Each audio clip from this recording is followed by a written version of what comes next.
Welcome to Radical Responsibility, the podcast dedicated to ridding the world of blame and shame, where we explore the issues you care about from a unique perspective. 100% ownership for each and every circumstance we face in life, day in and day out. Hi, welcome to the Radical Responsibility podcast. This is your host, Fleet Mall. In today's episode, I'm talking with my longtime friend and colleague, Dr. Ron Siegel, one of the leaders of integrating mindfulness and psychotherapy. And we're going to be talking about harnessing the healing power of neuroplasticity and epigenetics through mindfulness practice. We're gonna really dive into the profound connection between mindfulness and brain architecture and how these practices influence neural pathways. We're going to talk about uncovering the benefit of contemplative techniques and really cultivating greater focus and alleviating suffering and promoting compassion. And we'll also talk about everyday strategies for improving our memory and attention and just really enhancing the quality of our lives through mindfulness practice. So enjoy this episode with Dr. Ron Siegel. Welcome, Dr. Siegel. Thanks so much for having me. Well, it's really great to have another conversation with you. And this is right in the sweet spot of your expertise, so I'm really looking forward to this. So I'm going to share a bit of your bio, and then we'll jump right in, okay? Sounds good. All right. So Dr. Ron Siegel is an assistant professor of psychology at Harvard Medical School and a longtime student of mindfulness meditation. He serves on the board of directors and faculty for the Institute for Meditation and Psychotherapy and teaches internationally about mind-body medicine and the application of mindfulness and compassion practices in psychotherapy. Dr. Siegel is the author of numerous books, including The Extraordinary Gift of Being Ordinary, Finding Happiness Right Where You Are, The Mindfulness Solution, Everyday Practices for Everyday Problems, and he co-authored Fitting Together, Essential Skills for Mindfulness-Based Psychotherapy, and Backsense. He is a regular contributor to numerous professional publications and is the co-director of the annual Harvard Medical School Conference on Meditation and Psychotherapy. He maintains a private clinical practice in Massachusetts, providing mindfulness-oriented psychotherapy. And I know you wouldn't put this in your bio, but you have been at the forefront of the integration of mindfulness and psychotherapy, certainly one of the leaders of that development over the last couple of decades. Yeah, I've actually, and this isn't just the usual false modesty. I've actually had the privilege of being part of a whole group of us here in the Boston area, a lot with connections to Harvard Medical School, who have been at this for a long time. So it's really a group effort. And I think this is it's been a really positive integration, both for psychotherapy and I think for the mainstream mindfulness movement. So this summit's all about rewiring your brain, which is somewhat of an analogy and somewhat reality, that we can reshape the neural architecture of our brains, both in therapeutic settings and on our own through various practices and tools. And in order to heal trauma, heal attachment wounds, and to optimize brain health for health and well-being, for life performance in whatever domain of life might be important for us, for longevity and for happiness. So in that light, I wonder if you could talk a little bit about how the field of psychology, during your career and in the last several decades has evolved to understand the brain not as a fixed structure, a static structure, but more like a muscle that can be retrained or a neural architecture that can be reshaped in positive ways. So, and the role of neuroplasticity and epigenetics in that. So that's a lot of territory to cover in the first question, but I know you can give it a shot.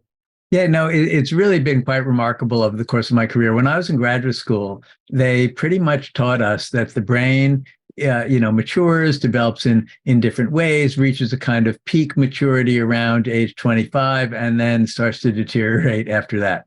And what we now know is it's very much analogous, as you said, to being like a muscle. Yes, it's true that all other things being equal, perhaps muscle strength might peak around age 25 and deteriorate gradually after that. However, if we decide that we're going to take up an athletic pursuit at age 30, 40, 50, or 60 and hadn't done previously, we can develop strength and flexibility and endurance in our muscles that we never had previously. And if we pick up one pursuit, it's going to develop certain muscles. Another pursuit is going to develop other muscles. And this turns out to be much more akin to how things actually work in the brain. One of the interesting early studies about this was close to home because I was actually a New York City cabbie for a little while when I was in college. And there's an exam that you have to take to become a New York City cabbie, and that's to identify 10 locations in the city of New York. And they actually tell you the locations in advance. Two of them are the same. They're Madison Square Garden and Penn Station. Two of them, you just have to say that Yankee Stadium is in the Bronx and Shea Stadium is in Queens. And you only have to get 60% right, and you're allowed to take the exam 3 times in one day, which explains why New York City cabbies, before the days of GPS, were not necessarily all that knowledgeable about geography. However, to become a cabbie in London, you had to study for 3 years and memorize literally thousands of different locations. And the exam would be, they'd say, I want you to get from point X to point Y. And you had to tell them street by street what it would look like, what the landmarks would be, and what would happen.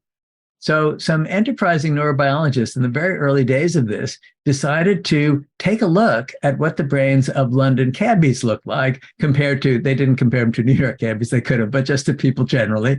And they found that parts of the hippocampus, which are dedicated to memory, were much bigger in London cabbies than they were with other people. And they even did studies looking at people who went into training to be a cabbie, look at them before the 3-year training and after the 3-year training, and indeed it had beefed up. So it very much is like a muscle. And that increase in the volume, if you will, in terms of hippocampal volume in this case, has something to do with the process of neurogenesis, right? Actually, an increase in neuronal cells. Absolutely. There's this principle that neurons that fire together wire together. So any part of the brain, nervous system more broadly, but in particular the brain, that we use a lot will tend to bulk up in very much in the same way that muscles that we use a lot tend to bulk up. So it's that use, the firing of the neurons, that then creates this neurogenesis that then creates more synaptic connections and the like, and basically strengthens parts of the brain, which correlates to strengthening various abilities. And to continue with your muscle analogy, that old phrase, use it or lose it, holds true for the brain as well. Totally. And yes, just like muscles, I mean, we can speak, being a little bit on the older side, to say the least, that, certain faculties, they do deteriorate, right? No question about it. Short-term memory of various sorts of things, they tend to go, although less so if you use it more. And other faculties can actually be developed, including faculties associated with wisdom, faculties associated with compassion, that are actually in some ways easier to develop later in life. So that's where I think we separate a little bit from the muscle analogy, in that I don't think there are any muscle groups that are actually easier to develop later in life, but there are certain neuronal patterns that are easier to establish. Yeah, I don't know if that's true for any muscles, but there certainly is research showing, and there developed some gyms and businesses using this kind of high intensity tension exercises using machines, which you can also do with straps and things, but really concentrated. And they're showing people going in their 70s and developing incredible strength gains through these kind of exercises. So, yeah. Dr. Siegel, like you, during my early education, certainly what I was taught, the brain is a static phenomena. By the time you're an adult, if anything, it's going to deteriorate over the lifespan. And now for several decades now, we know about neuroplasticity and the fact that the brain can change, it can grow, and so forth, basically on what we expose it to and how we use it, right? What about the role of epigenetics? And for people who are not familiar with that term, we all have the genes we receive from our parents, but they're not as determinate as we once thought. There's these epigenetic factors that determine how genes express themselves. And we can inherit epigenetic factors, but they're also changeable. And there's this kind of bioelectrical energetic environment around at the cellular level, and those influences can change. We'll get into mindfulness in a moment, but various things that we do can change how our genes express themselves. So I wonder if you could talk a bit about that a little bit. Yeah, it's remarkable. When most of us learned biology, we learned about this tension between Darwin and Lamarck. And Lamarck was had put forth the idea that, giraffes have long necks because they stretch their necks in order to get at the tall leaves. And then that trait, after doing that throughout a lifetime, would be passed on to their offspring. And Darwin said, no, I don't think that's how it works. I think it's the giraffes that are born with longer necks through accidental mutations have a better chance of surviving and passing on their genes to their offspring. So that's how evolutionary process goes. Now, in general, we've moved to believe that Darwinian evolution and natural selection is largely how things work. But Lamarck was actually onto something. This is what we find with epigenetics, which is rather shocking. That I'll give you just one example. I just heard this at a trauma conference from somebody who's a cutting edge researcher in this field. It turns out that if you traumatize, psychologically stress in a bad way, an adult male rat, and then you collect that rat sperm, and I know all of this is not nice to do, but we do learn something very interesting. You collect that adult rat's sperm and impregnate a female rat that has not been exposed to the trauma with this, and then look at the offspring of that rat compared to others that, because you randomized, assigned other adult male rats to not experience trauma, and you collected their sperm and you did that. Well, it turns out that the new baby rats will come into the world traumatized. They come into the world much more fearful, much more reactive to novelty, scanning the environment for danger and the like.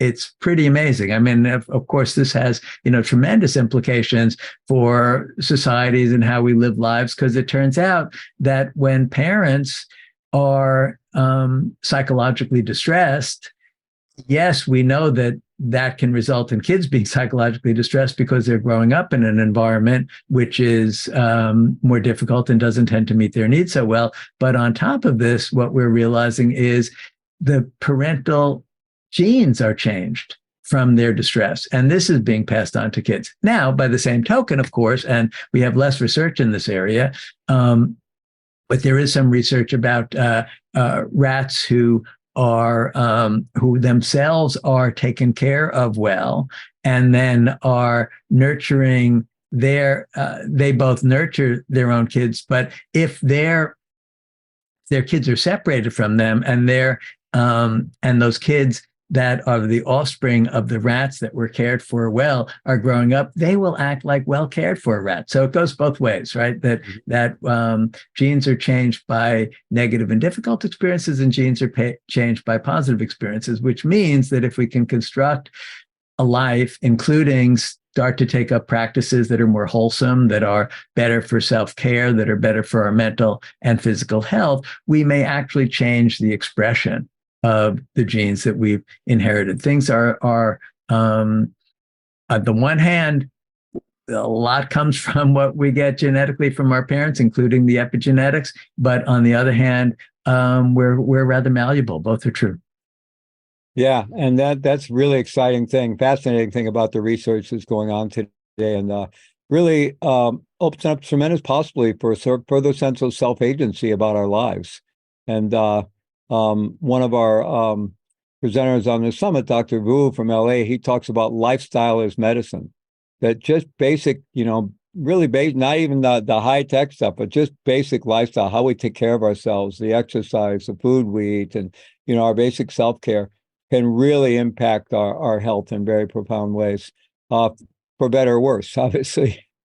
So let's talk about mindfulness and contemplative practices a little bit, and why it's kind of difficult to do the research there, especially to compare. There's been some good research been done on a basic 8-week mindfulness program like MBSR, where there's an fMRI before they start the program, there's one afterwards.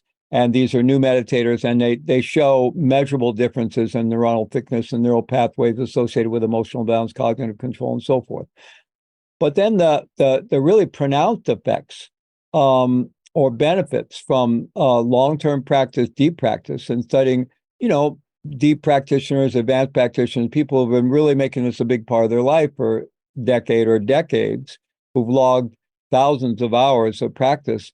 Kind of hard to study those and create comparison groups and et cetera, et cetera. So I wonder if you could share a little bit about where the research is about the benefits of contemplative practices like mindfulness meditation. Sure. I mean, my friend and colleague Sarah Lazar, who was actually one of the first people at Mass General Hospital here in the Boston area to show that meditators, people who've been doing this for a long time, had different brain structures than non-meditators.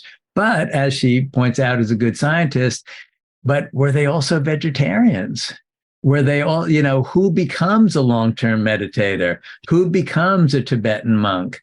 This starts to become very complicated because we, of course, can't randomize people to, you're going to become a lifelong monastic and you're going to become a hedonistic pleasure seeker, and then we're going to look at both of your brains after 30 or 40 years. That's a hard study to pull off. So we're always somewhat guessing, right? We're always somewhat guessing, except in the case of the studies that you point out, that people can be randomized to the 8-week mindfulness training. They can be randomized to an 8-week, say, health education class that at least meets for the same number of hours. And so, the support that comes from group contact and socialization and that kind of thing is similar in both, and see that there are, and indeed there are, measurable differences. The other question that people sometimes don't think about is there's a difference between what we call state mindfulness and trait mindfulness. State mindfulness is basically how mindful am I in the moment? And there are various ways to try to measure that. Trait mindfulness is, am I generally more mindful in my life? And as you might imagine, it seems likely that when people practice longer and more consistently, that more of the trait mindfulness develops, even if somebody can develop a fair amount of state mindfulness in the short run. The other problem we have is measuring something like mindfulness, right? That, this as somebody who's done a lot of deep practice. If you ask somebody who is relatively new to mindfulness practice, and you come up with a simple definition like awareness of present experience with acceptance, and you ask that person, are you aware of your present experience with acceptance? People relatively new to the practice will tend to endorse that, like, yeah, I am. I'm a pretty accepting guy, or a person. You ask somebody who's been at it for decades, and they'll say, oh, yeah, I remember, there's this time I was up in Vermont. I was sitting a silent retreat for about 3 weeks. And one afternoon I was on the hillside, and there on the hillside for, I don't know, might have been 5 or 10 seconds. I was really present. I was really aware of my present experience with acceptance. And then that passed, like all things do. So we have the tremendous problem that, if you try to measure this by asking people about their experience, people who've done a lot of practice have, what they call a Google high resolution consciousness. They have more pixels of awareness per square centimeter of consciousness. So they notice that even when they're relatively calm and focused, there's a lot going on, and the mind is all over the place. Whereas people who are relatively new feel that, well, if they're a little bit calm, it's real mindful. So it's very hard to study this well. Yeah, it's really important to keep in mind the distinction between correlation and causation. There's lots of correlations you find in research. That doesn't mean you've found the cause, right? Right. Absolutely. So that mind being all over the place that you just referenced, this is often, based on our understanding of the brain today, attributed to a brain network called the default mode network that tends to be active when we're not directing our attention, when we let the mind just wander or do its thing, driven about by habitual patterns and circumstances. It loves to time travel, go into the past and ruminate about, loves to go into the future, fantasize, worry about the future, constantly, thinking about ourselves, what others think about ourselves. It's that whole self-sensing and selfing and creating, what we call the ego, or that separate self-identity. So I wonder if you could talk a little bit about that, maybe some of Judd Brewer's research around that. He used to be at University of Massachusetts, now I believe he's at Brown University. Right. And he's done a lot of research on the default mode network and on the posterior cingulate cortex and how all that functions in terms of the progress that you were describing that we hope to see with mindfulness, or that we see, but maybe it's difficult to really establish it with the research. Yeah. Now this is a fascinating area of inquiry, and fascinating and very important because, while our friend and colleague John Kabat-Zinn introduced mindfulness practice to the medical community and got remarkable acceptance of it by calling it mindfulness-based stress reduction. The reduction of stress is only one of many, many different things that can happen through mindfulness practice. And I would argue that the more life-changing effect of mindfulness practices are that they can really alter our very sense of self. They can actually shift us from thinking about ourselves as separate individuals and in which we're terribly preoccupied with our narratives about how well we're doing. You had graciously mentioned my book, The Extraordinary Gift of Being Ordinary, Finding Happiness Right Where You Are. And it was really about noticing after decades of mindfulness practice and involvement in Buddhist activities, as well as decades working as a psychologist, as well as having been in my own therapy, you would expect that I might have developed something like a coherent, secure, comfortable sense of self. But the reality was that, there I was in my 60s and nope, hadn't happened, right? Instead, my sense of myself and how I was feeling about myself was going up and down pretty much with every email that happened. Oh, somebody invited me like you did, to participate in a really nice offering, and that's great, and my work is valuable, and how wonderful, and I'd feel good about myself. And then the next email in which I saw my friends being invited to something that I wasn't, the collapse of, oh well, I guess my time has passed. People aren't so interested in what I do. Just as one of many, many, many, many, many examples of what would unfold over the course of the day. So what's with this? What's with this constant preoccupation with how am I doing? What do people think of me? Am I a good person? Am I not a good person? Am I successful? Am I not successful? Really still this stuff is occupying consciousness, but yeah, really still it was occupying consciousness. So this is where this dovetails with Judd's work, is he tried to dig into, so what is the neurobiology of selfing? What's going on when we're making these evaluative judgments of ourselves? Where is it happening in the brain? And here's a tremendously clever idea. Might we come up with, in essence, a form of neurofeedback to help to train us to be less self-preoccupied, less caught in our narratives of how am I doing and how do I compare to others, and am I good enough, and or am I down in the dumps and feeling inadequate or not good enough in some way.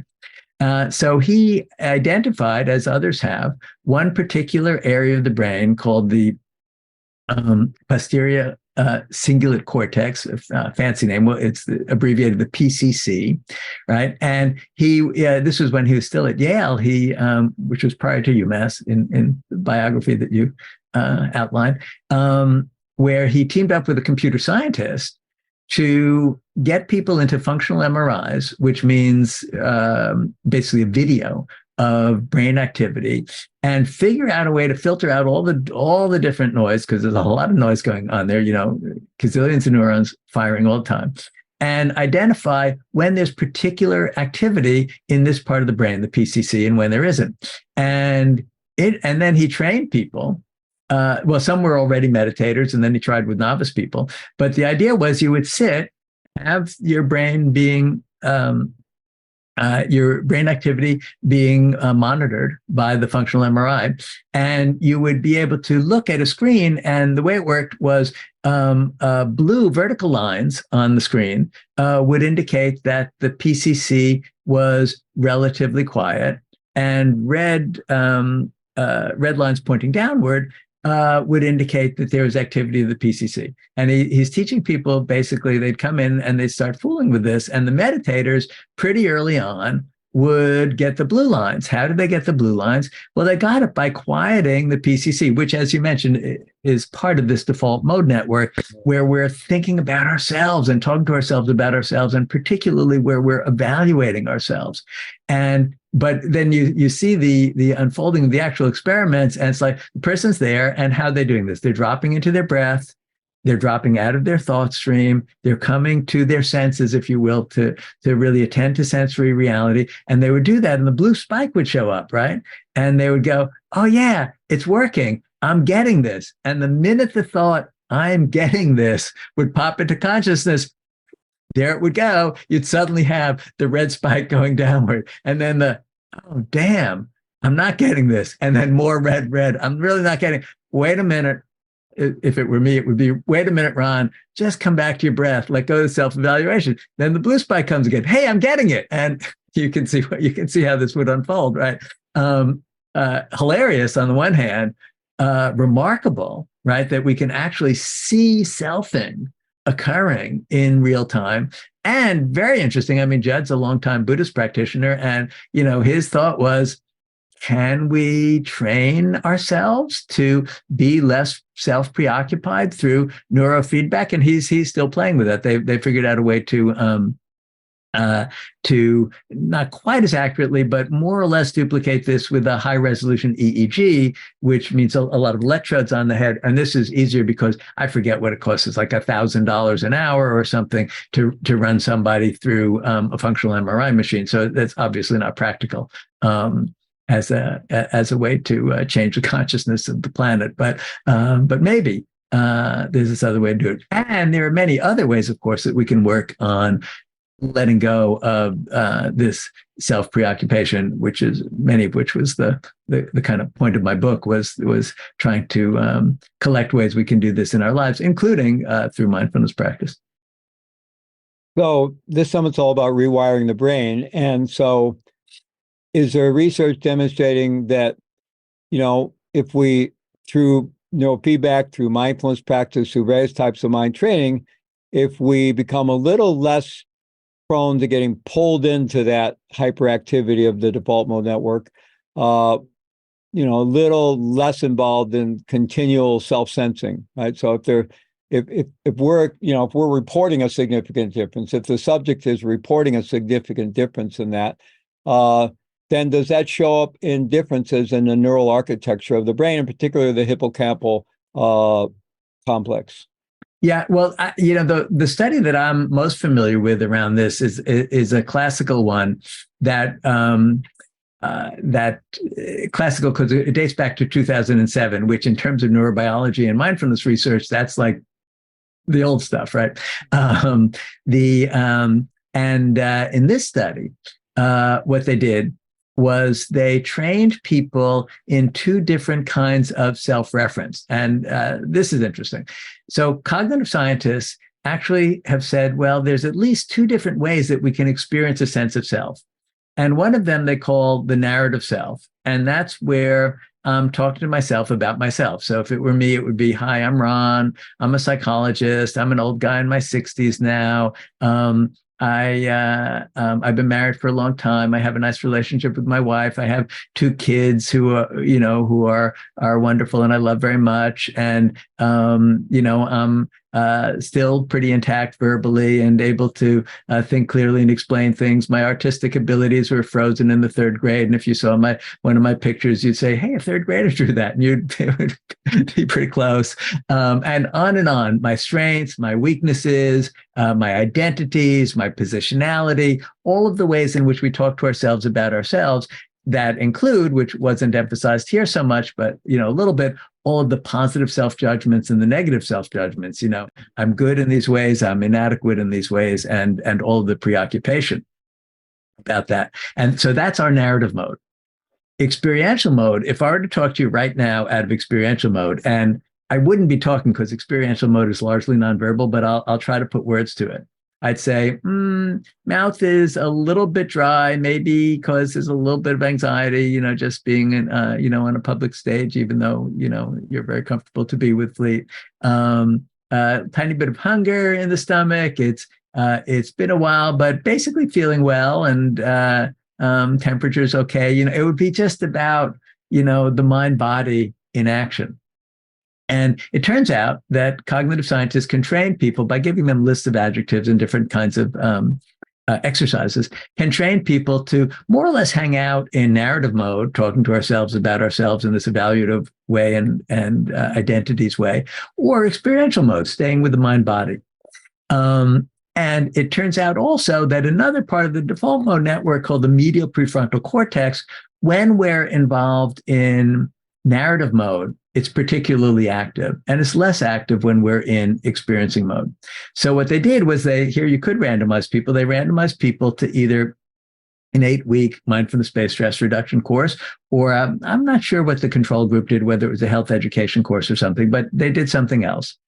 And then they put them in a scanner, and they asked both groups to operate out of narrative mode, the selfing mode, if you will, and try to operate out of experiential mode, to speak about their experience in experiential mode. And predictably, for both groups, when they were in narrative mode, there's a lot more activation of this medial prefrontal cortex. And when they were in experiential mode, there was less. However, the people who had been randomly assigned to mindfulness meditation were able to quiet the medial prefrontal cortex much, much more in experiential mode. Basically, they had learned how to enter into experiential mode. They had learned how to be with the mind-body organism in a way that wasn't caught in the thought stream and wasn't just involved in the sort of endless self-evaluation that our thought stream can generate during the day. And as I'm sure you've experienced, and I've certainly experienced, most people who have done a fair amount of meditation practice know this. Sometimes we get into this state or this way of relating to experience where the way I would best describe it is it feels as though I'm experiencing the organism we call Ron unfolding. Walking is happening. Even right now, a bit of it. Talking is happening, but the sense of me-ness in it, not mean, but me-ness in it, is just diminished. There's just more of a sense of experiencing the organism unfolding. And there's a tremendous relief that comes with that. Because then, the main point isn't what's everybody thinking about me? How am I doing? And, how long am I going to live? And will I get good fortune or bad fortune? Less of that and more simply experiencing the remarkable wonder, which is any ordinary moment of consciousness, right? Because as I think it was Thich Nhat Hanh used to say, says, a lot of religious traditions, they're really impressed by walking on water, and no argument with that. But for me, I'm amazed at walking on land, right? It's this experience of just the remarkable magic of a moment of consciousness that's not so self-preoccupied. But so that's another example where we have some neurobiological evidence that's connecting with this movement toward being less involved in selfing and more involved in being the organism unfolding, which to my mind is the of all the many benefits of mindfulness practice, it's the prize. It's the most important thing to be cultivating, because so much flows from this. Our capacity to be in connected relationships flows from less self-preoccupation. Our ability to deal with mortality, which, people you are my stage of life think about, right? Totally transformed. Because if I'm invested in Ron and where he's going, the next developmental steps, thrilling, like assisted living, skilled nursing. I mean, the ability to actually be present without self-preoccupation is such a gift. So the fact that we're beginning to look at the neurobiology of this and how this might unfold neurobiologically, and that it's a real thing, if you will, is just fascinating, inspiring, and to my mind, all around wonderful. Well, this is so important what you're talking about, because that overactive default mode network, that constant rumination about the past and the future and thinking about me and whatever, think of that whole thing you've been describing, is really the source of all our self-created suffering. I mean, being alive in a human body, we can't escape some suffering, but we have a lot of self-created suffering that we could learn to have less of. And that's really the source of it, is that overactive default mode network. And just want to, and virtually all the world's religious traditions have noticed this. Yes, or another. I think even St. Paul said something. If you want to be happy, forget about yourself. Something like that. Yeah, and it appears that Even John Kabat-Zinn, I've seen him describe the practice. There's not, your mind wanders. That's what minds do. Every time it does, you have the opportunity to gently bring it back. And every time you bring it back to the present moment, it's like doing another rep. You're building that muscle. And we now know that's not just an analogy. We are building, the strength of neural networks that make it easier to come back from that distracted, hyperactive default mode network and make it easier to stabilize our attention. And part of what you were describing, I think we know from current research, is that, often I think when people are learning to meditate, sometimes they get the idea, I have to stop my thoughts. Or even if they don't have that idea, they just struggle with it, right? And actually, we understand that, and what you described was that basic shift in all mindfulness practice away from the narrative to the sensorium, right? And to the senses, and to feeling that the senses are happening right now. And, our recognition of how now our experience of them changes over time. You talked about the experienced meditator during one moment on a retreat. Oh, that was really now, right? But nonetheless, the senses are more or less now, much more now than some narrative we're lost in. And so coming back to that sensorium, and we know that activates something called the task positive network, something sometimes called the executive network. And to one degree or another, it's a little bit of an oversimplification of brain science, but to one degree or another, they're mutually inhibitory. So when we focus, the default mode network just naturally quiets down. We don't have to make it quiet down. We don't have to get rid of our thoughts. It's just focusing, joining our attention with something that's happening right now, the body, the breath, sense perceptions. It naturally quiets down. And then it seems like the more time we spend there, the more time we spend doing that, we're building that muscle. We're building the strength of those neural networks that allow us to do that more often. And they allow us to have what psychologists call metacognitive awareness, which is, again, it's not about stopping thoughts, as you point out, and importantly point out, because people do get confused about this, but it's about seeing a thought as a thought rather than identifying with each thought as though it's a reality. Because when we're mostly living in the thought stream and we're not grounded in the sensorium, as you said, what happens is we believe in our thoughts more. And, a moment's reflection, we start to see that, boy, well, thoughts are useful, but they sure are colored by our feelings, right? When we're feeling, depressed, we have a lot of depressive thoughts. When we're feeling anxious, we have a lot of frightened thoughts. When we're feeling safe and connected, we have a lot of loving and sweet thoughts. So, they're not exactly trustworthy, since they're so powerfully influenced by emotion. And it's very interesting how this kind of grounding in the sensorium, the quieting of the default mode network, also gives us this perspective on thoughts. They still arise, but we don't react to them in quite the same way, because we have a little bit more perspective on them. Yeah, there's something by the way they become less sticky. And, in a sense, just the basic cognitive activity of thought could be considered part of the sensorium. But when we're not getting caught up in it, when we're not, right. And it seems like one of the things that gets loosened, and this is globally what you were talking about here, is identity. I mean, most of us, until we start doing this kind of work, develop some level of metacognition, begin some kind of practice, we believe we are our thoughts. That kind of radio station that's been going nonstop between our ears for however many years, that's who I am, right? We over-identify with those thoughts. And when we loosen up that identity, and we're more just involved in the identity of being a living being that's unfolding in the present moment, as you were describing, that changes our whole relationship to that. And the thoughts become less sticky, and then they're just another perception arising within that sensorium, another phenomena. Yeah. Well, and what you're pointing out is so true. Descartes was right. When he said, "I think, therefore I am." Yeah, that is how we construct this sense of self. We do it through these endless narratives. Yeah, maybe not a completely existential way, but on that level, he was certainly right. And, you were talking about the relationship between feelings and thoughts.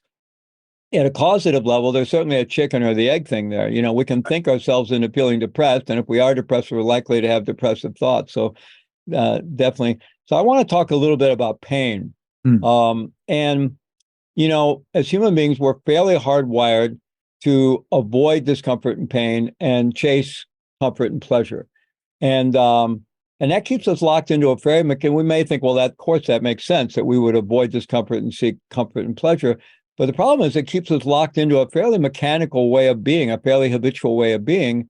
And actually, one of the tried and true strategies for awakening is to lean into discomfort a bit, not to we're not punishing ourselves, but it's always there. There's every sense perception we have, every thought, it's all arising on the spectrum from pleasant to neutral to unpleasant all the time. It's always part of our life. And so living a life addicted to pleasure and comfort, and really almost in terror of discomfort and pain, is no way to live. Once we kind of realize that, and there's this I guess phenomenon or theory or description in psychology called the pain paradox. Where yes, we naturally avoid pain, retract from pain, push pain away, but we know that most of the good stuff in life, the transformative stuff, the deep stuff, is all on the other side of pain. They're willing to embrace and go through, right? And so I wonder if you could talk about how these practices sort of increase our tolerance or our ability to be with pain, both physical pain and emotional pain, such that we can move through into a more transformative way of being instead of just being controlled by the circumstances of physical or emotional pain constantly. Right. Yeah. So there's two broad components to this that I think I'd like to address. One of them is how these practices, how mindfulness practices in this case, actually change our relationship to pain, and then what that looks like in the physical realm and what that looks like in the emotional realm. So fascinating study done, again, this is now a classic, done some time ago, where they took people who were experienced in mindfulness meditation practices and people who were novices, and they exposed them to physical pain. So they're in a functional MRI scanner, their brains are in the MRI, and they're torturing their feet with a heat laser, which apparently is not actually damaging, but it's quite uncomfortable. And they're looking at different brain structures. And two of the brain structures they were looking at were a part of an area called the insula. And the insula, it's always risky to say anything about what any brain structure does because the brain's so complex and all different structures do all sorts of things. But in broad generalities, there are parts of the insula that are quite involved in what we call interoception, meaning sensing what is happening inside the body. And another area that they looked at were parts of the prefrontal cortex, which is involved, again, in many things, but in planning, evaluating, thinking, analyzing, that kind of thing. And what they found was that when the meditators were being exposed to the heat laser, they had very strong activation in the insula, this part of the brain associated with sensing what's happening in the body, and modest activation of the prefrontal cortex, basically, to oversimplify, thinking about it, evaluating it, including having thoughts of, oh, damn, is this going to get worse? I hate this. When's it going to stop? That kind of thing. The non-meditators had actually less insula activity. We might presume they were feeling less intensity. Feeling with less intensity the sensations on their feet from the heat laser, but they had more prefrontal activity, more thinking about it, reacting to it, judging it, not wanting it. And when they then interviewed both groups, and they said, well, rate your pain. There's a thing called the visual analog pain scale, which is used routinely in pain research, where you basically have a line from 1 to 10, and you have to show the researcher physically with a pencil mark where along the line is the level of pain. Basically, those who had not been trained in mindfulness practices rated the pain as quite high, as rather severe, and those who had done it rated the pain as not so bad.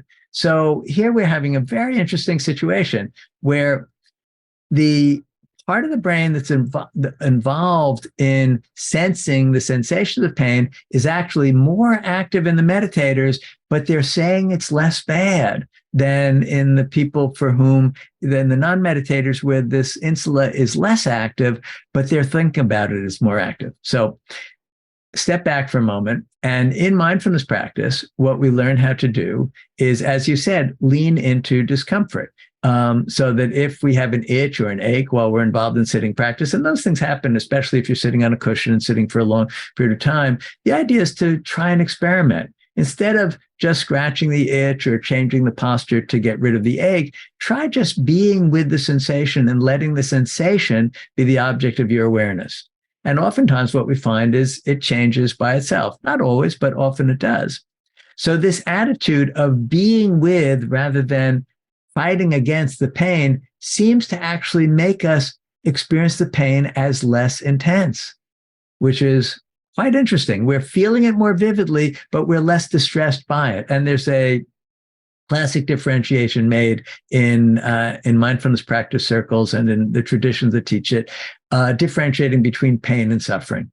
And the idea is that pain is inevitable because we inhabit a body, and there are moments where the body is going to be infirm or exposed to stimuli that are unpleasant. But suffering is what is generated by hating it, fighting it, wanting it to stop, and the like. And it's that which was represented neurobiologically by this prefrontal activity. That is what is relatively quieted. So ironically, we actually feel discomfort more vividly because we've got this higher resolution consciousness. We've got more sensitivity, but because we're learning to be with it rather than fight it, we actually are suffering less. So we rate the pain as less distressing.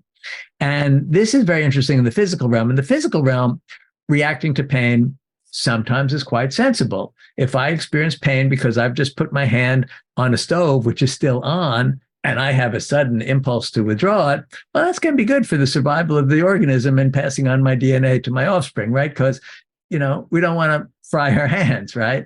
However, in the emotional realm, if I start to avoid public speaking because I hate that feeling of anxiety and I constrict my life accordingly, or even I avoid feeling my sadness and fear and anger and become stuck in depression because my whole emotional apparatus has shut down, or turning to substances all the time because I want to make discomfort go away, that in the emotional realm leads to all sorts of very significant difficulties. In fact, we might say that pretty much all of what we call psychopathology or psychological distress comes from our efforts to try to avoid something which is uncomfortable. So if we can learn through mindfulness practices to be with discomfort, again, we're going to take our hand off the stove, absolutely. But when the wave of sadness comes up, the wave of fear comes up, the wave of anger, which are physically uncomfortable in the body, if we can learn how to stay with those experiences, that could be quite transformative to us. And we know from the neurobiology that, hey, we see how this is working. The mindfulness practices actually change the activation patterns in the brain in this direction of feeling more vividly, but fighting it less. And to my mind, that's fascinating because this is such a fundamental principle for navigating our heart, minds, in the world. And to see that, oh yeah, we can see it neurobiologically, we can see the effect of mindfulness practices, and we can see the effect in terms of people's ratings of their suffering. This is useful information for us all. Yeah, this is so important. And it's really at the heart of what this summit is all about. I think I love Dan Siegel's framework for the window of tolerance. Some of us call it the zone of resilience, that bandwidth of life that we can engage with relative skillfulness and, staying relatively well regulated. And it's not the same as the comfort zone. It could include things that are very uncomfortable, but we're able to work with them. We're able to be in a responsive relationship with what's going on rather than letting it get us triggered back into fear and survival mode and so forth. And this is really about reclaiming our lives, as well as opening up to the unlimited possibilities of life, right?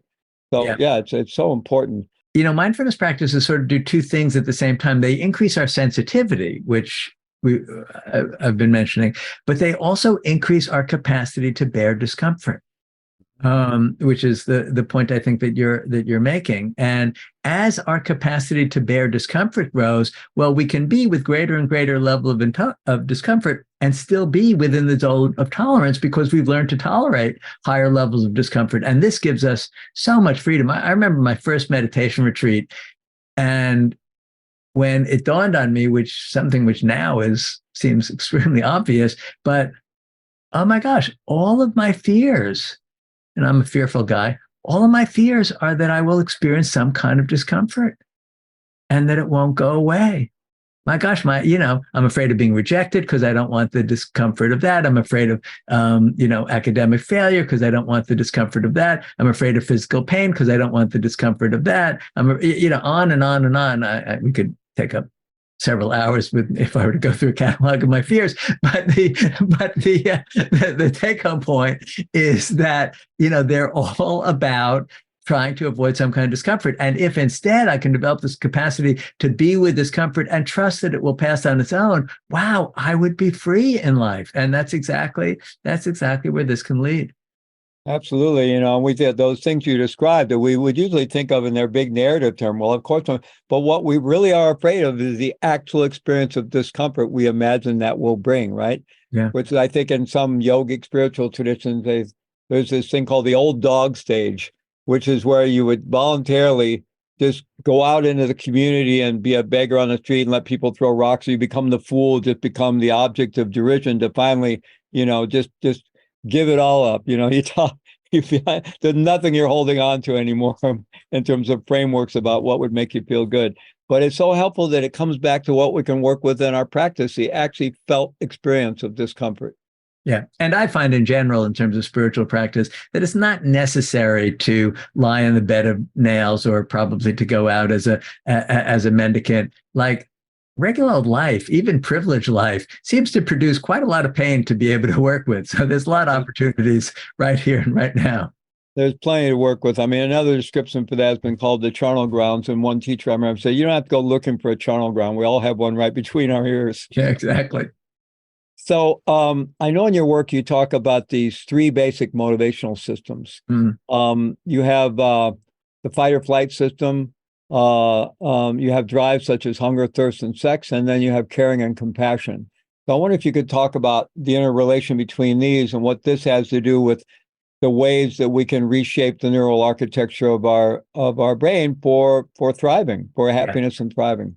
Yeah, there are a lot of people in the psychology world that have pointed out that these three systems are all really useful for survival, but we can get into trouble, and particularly that third system, what's sometimes called the mammalian tendon befriend system, our caring, nurturing, comfort, connecting system, can get overwhelmed by the other two. And when that happens, life doesn't unfold so well. So briefly, the three systems. The first one is our emergency response system, right? It's shared by other animals, shared by birds, it's shared by fish. Reptiles have this to some degree. It's the way in which, when we're threatened, we go into either fighting, fleeing, or freezing in some form. And neurobiologically, what's going on here is there's activation of a part of the brain called the amygdala. That's our kind of central switchboard for sensing whether we're under threat or not. And hormonally, much is activated through adrenaline, that we're all familiar with what it feels like to have adrenaline coursing through the body, and the activation of something called the hypothalamic pituitary adrenal axis, which does this. It actually, the fight or flight system is activated by, on the one hand, a branch of the autonomic nervous system called the sympathetic nervous system being activated. That's immediate, but then followed a few seconds later is the adrenaline that goes into the bloodstream through the HPA axis. We all know what this is like. And this one trumps all the others when it's activated, because when that's activated, we're not so concerned with where our next meal is coming from. We're not so concerned with building shelter, getting warm. We just want to jump out of the way of the bus. We just want to go for safety. The second system is, as you said, the drive system. And that is when we're thirsty, we seek water, or something else. When we're hungry, we seek food. If we have sexual interest, we seek a sexual outlet. If we're cold, we seek shelter and warmth, as well as, mediated by our long-term thinking, we realize, hey, winter's coming. I think I better build a shelter. I think I better, in modern days, find an apartment. In the old days, find a cave, right?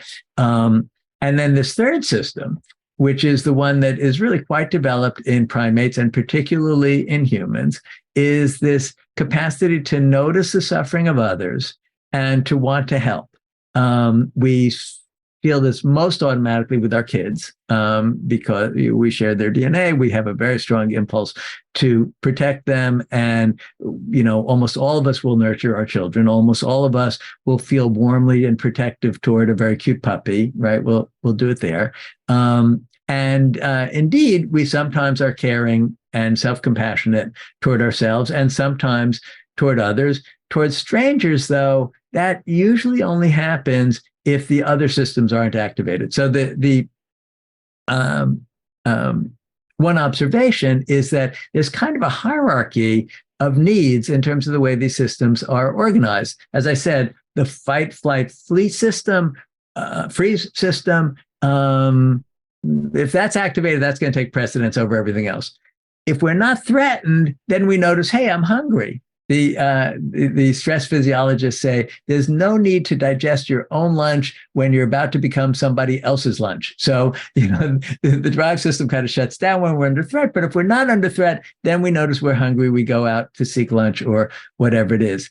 It's only when those other two systems are pretty much satisfied that then our caring capacity comes online. And demagogues know this, right? They say, be very afraid of those bad others, or be very afraid that you're going to run out of the things that you need. And when you're doing that, you really don't care for strangers, and particularly you don't care for those groups who aren't like me. I mean, one can understand a fair amount of the horrible things that humans have done to one another over world history as basically this function, people being either frightened or concerned that their basic needs aren't going to be met, and as a result, dehumanizing another group. So as humans, what this means is if we actually are living a life in which we're basically safe, which most privileged people living, in modern industrialized societies at a middle class or better level, if you have that privilege, you probably are mostly safe most of the time. Our problem is not that we don't have enough to eat, by and large. Our problem is how do we stop ourselves from eating too much? Is more the difficulty. That we actually don't need those first two systems so very much most of the time. And we could get along a lot better and be a lot more at peace if we could activate this compassion caring system. And here again, mindfulness practices, they're really heartfulness practices. And increasingly over the years, as they've been adopted in Western societies, there's much more of an emphasis on loving kindness and cultivating compassion. And as you know, because you're steeped in these traditions, in Buddhist traditions, wisdom, kind of clear seeing, and compassion are seen as two wings of a bird. The idea is the bird can't fly without both, or two wheels of a cart that can't roll without both. So what's interesting is we actually have some neurobiological understanding of why we need to deliberately do compassion practices, why this third motivational system, if you will, falls behind or is trumped by the other two systems on so many occasions, and actually can benefit from our care. And circling back around to the original muscle metaphor, the muscle of compassion is one that we really might want to be working on. Because it's going to make us all considerably happier in the long run. And it's not one that will automatically get exercised as easily as the other two. Well, everything you're describing is really one of the real reasons for this summit, because our world needs a lot more compassion today. It needs many more well-regulated people who can operate with more of that, tend to befriend those systems, engage more of the time. And all these systems, as you said, they're all there for a reason. But unfortunately, we're either out of habitual patterns getting triggered into these fight or flight systems, or unnecessarily into the other kind of survival systems, or we're getting manipulated into that, as you described, unnecessarily, and not spending enough time in these broader systems, and especially in relation to people we don't necessarily know or perceive that are similar to us in our nation state groups or our ethnicities or our religious identifications or what have you, our gender and so forth. So this is, I mean, seems really critical to the survival of humanity at this time. And so really the reason we're doing all this. And, I just appreciate the way you described it so much. And these pro-social qualities, I love the work of Richie Davidson, who I know you know, identifying these substrates, the neuronal substrates of well-being that have to do with things, these pro-social qualities, and things like mindfulness and attention and awareness and meta-awareness, things like insight and wisdom, things like gratitude and generosity. And we actually know how to train up in these things now. And we know that pro-social behaviors are highly correlated with a felt sense of well-being, and antisocial behaviors are highly correlated with a lack of well-being, right? So across our whole society, everything we could do to help more people learn how to experience more well-being is going to probably one of the most leveraged ways we can transform society for good. So I just love the way you made that so clear. And the last thought, as you were describing, I think our relationship to pain and how, we may actually experience, whether it's physical or emotional pain, actually more acutely, more vividly, but because we're not creating the suffering side of it through resistance or avoidance or, or the time sense it's going to last forever, that we rate it as lower. And so it makes me think of the Buddha, who's been historically described as someone who, because of his profound meditative equipoise and profound insight into the nature of suffering, pretty much became incapable of personal suffering. Right? He was no longer creating any personal suffering. And so someone might think, well, then what would motivate him to do anything in the world? Well, actually, he was now acutely aware of the suffering in the world, but absent his own personal suffering added to it. So what naturally arises from that profound compassion? And so that's just kind of a story I've heard or description I've heard about the Buddha many times. And the way you're describing the neurobiology and the psychology of all of this seems to line up with that pretty well.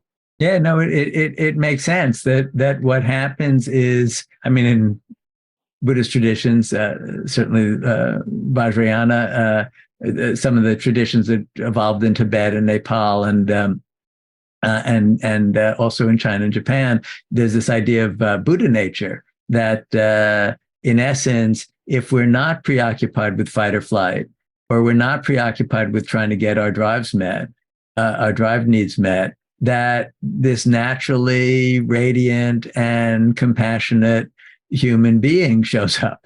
And I think there is really a lot of truth to that. I don't want to describe it in a way that's going to make all our listeners feel horribly inadequate, because I certainly don't hang out in that space very much. I hang out in the space of, all my wishes, desires, and fears and the like. But there are glimpses of seeing that, oh yeah, we actually do have this other potential, and we can try to cultivate it. Well, I think we can normalize it. I don't think we have to go to an exalted figure like the Buddha or some of the other great spiritual figures in human history. If you think about it, what do the vast majority of human beings do every day? Absent fear. We get up, we take care of ourselves, we take care of our kids, we queue up at the well, at the store, we drive on the right side of the road. We're incredibly cooperative and collaborative, absent fear. If we have a reasonable sense of confidence that we can get our basic needs met, we behave quite nicely. Yeah, no, it's really true. We really do have this wonderful capacity, and it's oh gosh, I just came back from a week in Berlin, which for me was basically a tour of Nazis and the Stasi, and you just see when fear predominates, oh my gosh, how compassion and even seeing others as humans goes offline. But it actually comes back online, as you're saying, when we're able to feel safe and sufficiently satisfied. So I think everything we can do to reshape, rewire our own brains to feel a greater confidence in our own well-being that is there already, and even how to cultivate greater well-being and less be prone to, especially unreasonable fear. And then the things we can do to give more human beings on this planet a greater confidence that they're going to get their needs met in a reasonable way is what's going to really change our world. So yeah, absolutely. Yeah. So thank you so much for everything you've shared with us today, Dr. Siegel. And where can people find out more about your work? So I have a website, which is drronsiegel.com. Just my name that way. Yeah, there's all sorts of podcasts and meditations. If you want to take up mindfulness practice, you can. There's all sorts of things you can download for free, and a little bit of description of the book that I feel enthusiastic about, because it feels so important to me personally to try to free myself from the endless self preoccupation. If I can help others free themselves, that would be a plus. Right, to be happy right where we are. It could be so wonderful. And I know you offer lots of programs and retreats as well. So I encourage people to check out your website, drronsiegel.com. Thank you so much. Thank you, Fleet. And thank you for all your efforts in organizing this and bringing so many good teachings to so many. Thank you. Be well.